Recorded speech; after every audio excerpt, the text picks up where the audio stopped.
तो hi friends, आज मैं आपके सामने लेके आया हूँ थ्योरम 10.5। आई होप आपको इससे पहले वाली थ्योरम समझ में आई हो। तो आज हम समझेंगे थ्योरम 10.5, जो कि है there is one and only one circle passing through three non collinear points. तो सबसे पहले तो हम डिस्कस कर लेते हैं कॉलिनियर पॉइंट्स क्या होते हैं। ऐसे तीन पॉइंट्स जिनसे सिर्फ एक ही लाइन पास हो सके उसे हम कॉलिनियर पॉइंट्स बोलते हैं।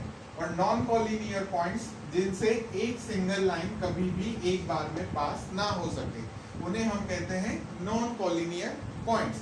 तो हमारी थ्योरम है कि अगर हमें तीन नॉन कॉलिनियर पॉइंट्स दिए हुए हैं तो उनसे सिर्फ एक ही सर्किल पास हो सकता है।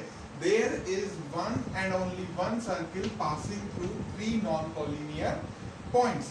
ये हमारी थ्योरम है। तो सबसे पहले तो हम क्या करेंगे, हम तीन नॉन कॉलिनियर पॉइंट्स लेंगे। मैं यहाँ पे पॉइंट्स लिखता जाता हूँ जो हमें करना है। Let's take three non collinear points. तो हमने तीन नॉन कॉलिनियर पॉइंट्स लेने हैं और वो हमने ले लिए। मैं सपोज P यहाँ पे ले लेता हूँ, एक पॉइंट यहाँ पे Q ले लेता हूँ और एक पॉइंट में यहाँ पे ले लेता हूँ जिसको मैं नाम दे देता हूँ R दे देते हैं, PQR। पहला काम हमने ये करा। नेक्स्ट हम क्या करते हैं, जॉइन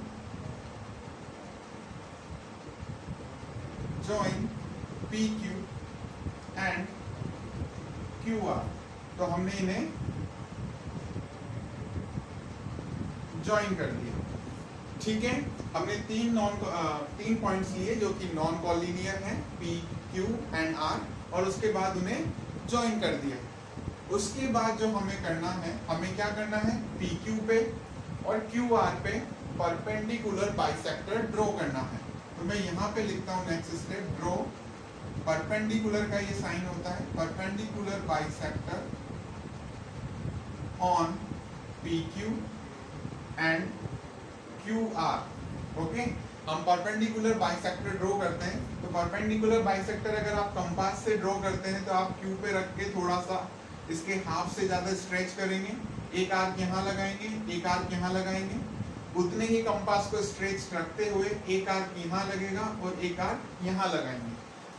और फिर उसके बाद हम इसको इस तरीके से लाइन को ड्रॉ कर लेते हैं। तो ये जो लाइन आपने बनाया है ये कंपास से बनाना है। मेरे पास अभी बोर्ड पे कंपास चलाने वाला नहीं है तो मैं इसे रफली ड्रॉ कर रहा हूँ। तो इसने इसको यहाँ पे PQ को जो इंटरसेक्ट किया है उस पॉइंट का नाम हम रखते हैं M पॉइंट। ठीक है, सिमिलरली हम QR पे भी कंपास को रखेंगे, इसके हाफ से ज्यादा स्ट्रेच करेंगे और एक आर्क यहाँ लगेगी और एक आर्क यहीं लगेगी, यहाँ रखते हुए एक इधर और एक इधर। सिमिलरली एक आर्क यहाँ से रखते हुए इधर और एक आर्क यहाँ से रखते हुए इधर, और इसको भी हम क्या कर देते हैं, ज्वाइन कर देते हैं। और इसने कहाँ इसको इंटरसेक्ट किया हुआ है, N पर।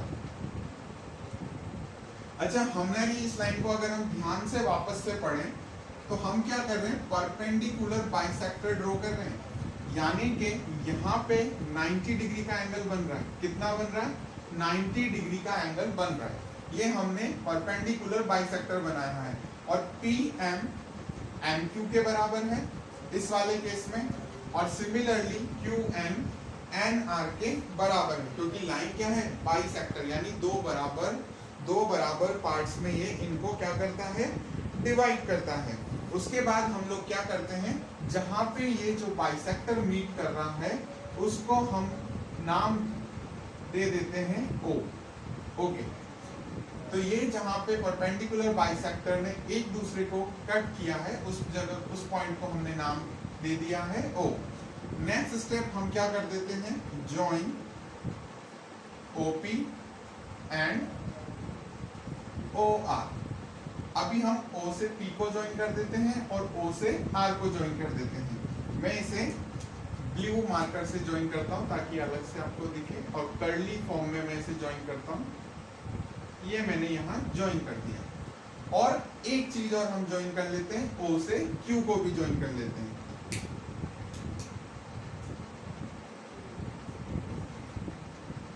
OP, OR and OQ। Okay, तो हमने इसे O से Q को भी ज्वाइन कर दिया। अब अगर हम ध्यान से देखें तो हमारे पास में यहाँ पे देखें तो ट्राइंगल मिल रहा है OPM एंड OQM। सिमिलरली यहाँ पे भी हमें दो ट्राइंगल मिल रहे हैं ORM और एंड OQN। तो हमारा काम अब क्या है, हम कोशिश करेंगे कि हम यहाँ के दो ट्राइंगल जो हैं इन्हें कॉन्ग्रुएंट प्रूव करें और यहाँ के जो दो ट्राइंगल हैं इन्हें भी कॉन्ग्रुएंट प्रूव करें। अच्छा, कॉन्ग्रुएंट प्रूव करते हैं, उसके बाद नेक्स्ट हम बात करते हैं कि हम आगे करने वाले क्या हैं। ओके, तो हम क्या करते हैं, स्टार्ट करते हैं प्रूफ।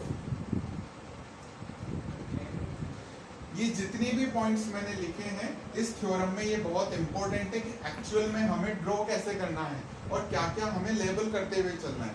उसी के बाद आप प्रूफ आगे कर पाएंगे ताकि आपको आसानी से समझ में आए। तो ये पॉइंट्स आपको समझ में आना जरूरी है। ओके, तो नेक्स्ट हम करते हैं इन ट्राइंगल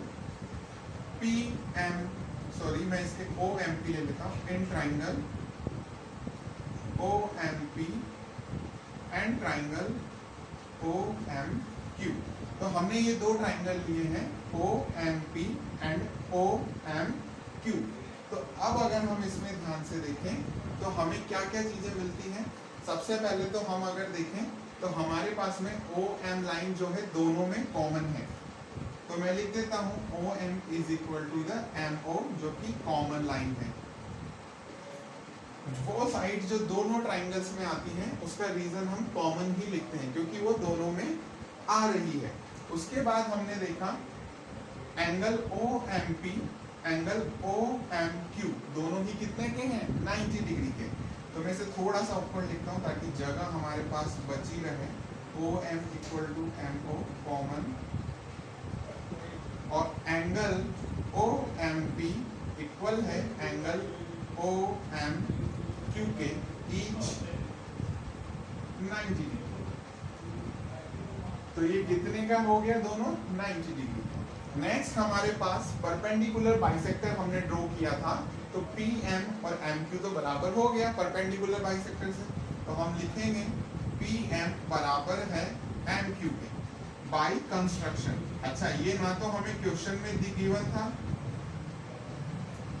ना ही हमारा ट्राइंगल में कहीं से, मतलब हमने इसको कंस्ट्रक्शन करके प्राप्त किया है। जो मैं कहना चाह रहा हूं, हमने कंस्ट्रक्शन किया इस बेसिस पे कि हमने परपेंडिकुलर बाइसेक्टर बनाया था।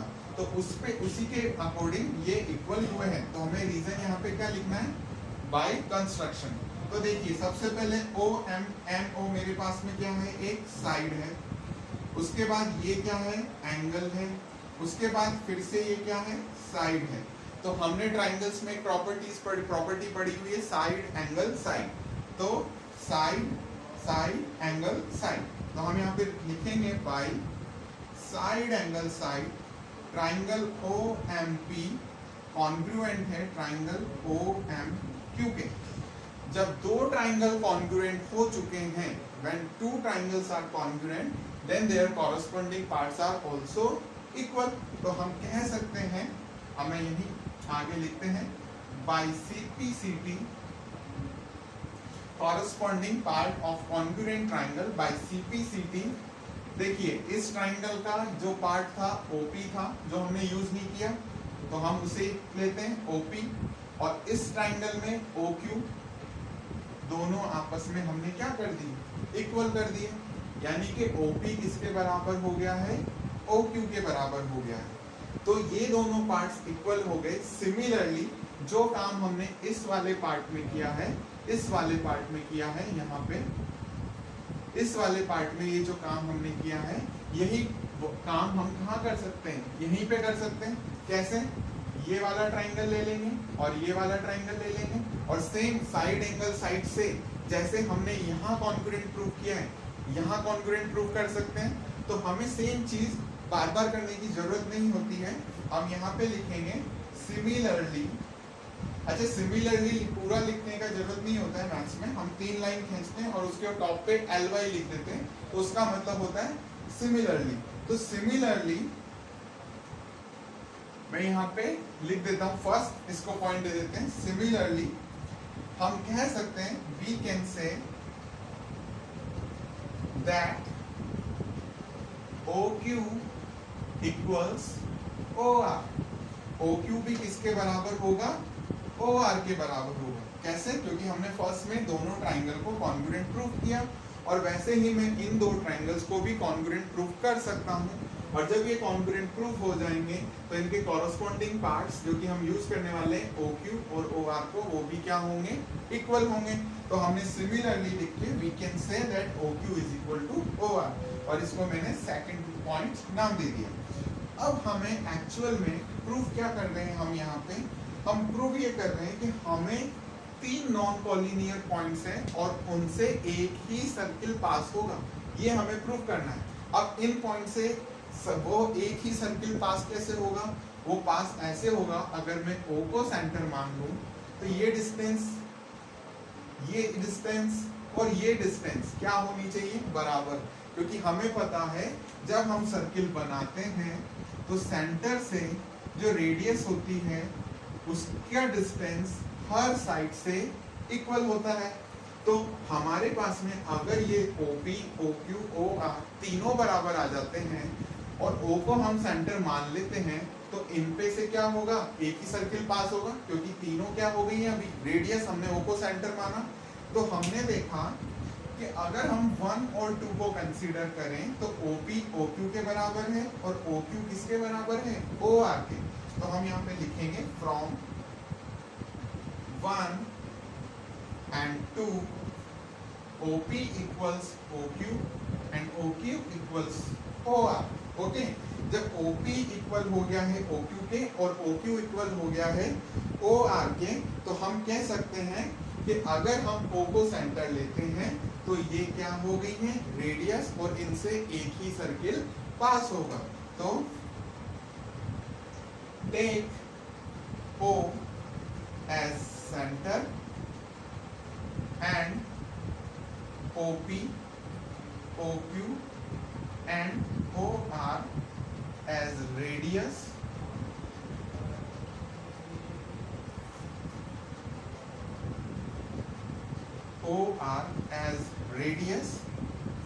then there will be only one circle will pass through these points, hence proof। यही हमें प्रूफ करना था। आई होप आपको ये नीचे तक पूरा क्लियरली दिख रहा हो। ओके, तो ये हमारी थ्योरम थी जो आज हमने डिस्कस करी। आई होप आपको पूरा मैं समझा सका हूँ। ये पॉइंट्स हैं। सबसे पहले हमें क्या स्टार्ट करना है? क्वेश्चन हमें यहाँ से स्टार्ट करना है। We will take 3 non collinear points. उन पॉइंट्स को फिर हम ज्वाइन कर देंगे। उसके बाद हम उनके परपेंडिकुलर बाइसेक्टर बनाएंगे, PQ के और RQ के। अच्छा, मैं थोड़ा सा इस फिगर को गंदा कर देता हूँ। एक्चुअल में कई बच्चों को लग रहा होगा कि सर सर्किल तो बना कहाँ है। तो देखो, अगर मैं इसको रेडियस लेता हूँ और इसे सेंटर लेता हूँ तो थोड़ा सा रफ बनेगा। ये ऐसे करके ऐसे एक हमारा सर्किल पास हो गया। यही हमारी थ्योरम थी। ओके, तो ये पॉइंट्स आपको ध्यान रखने हैं। कॉन्ग्रुएंसी प्रूव करनी है किसी भी एक पार्ट की, या तो इधर वाले पार्ट की कर दीजिए या इधर वाले पार्ट की कर दीजिए, एक ही बात है।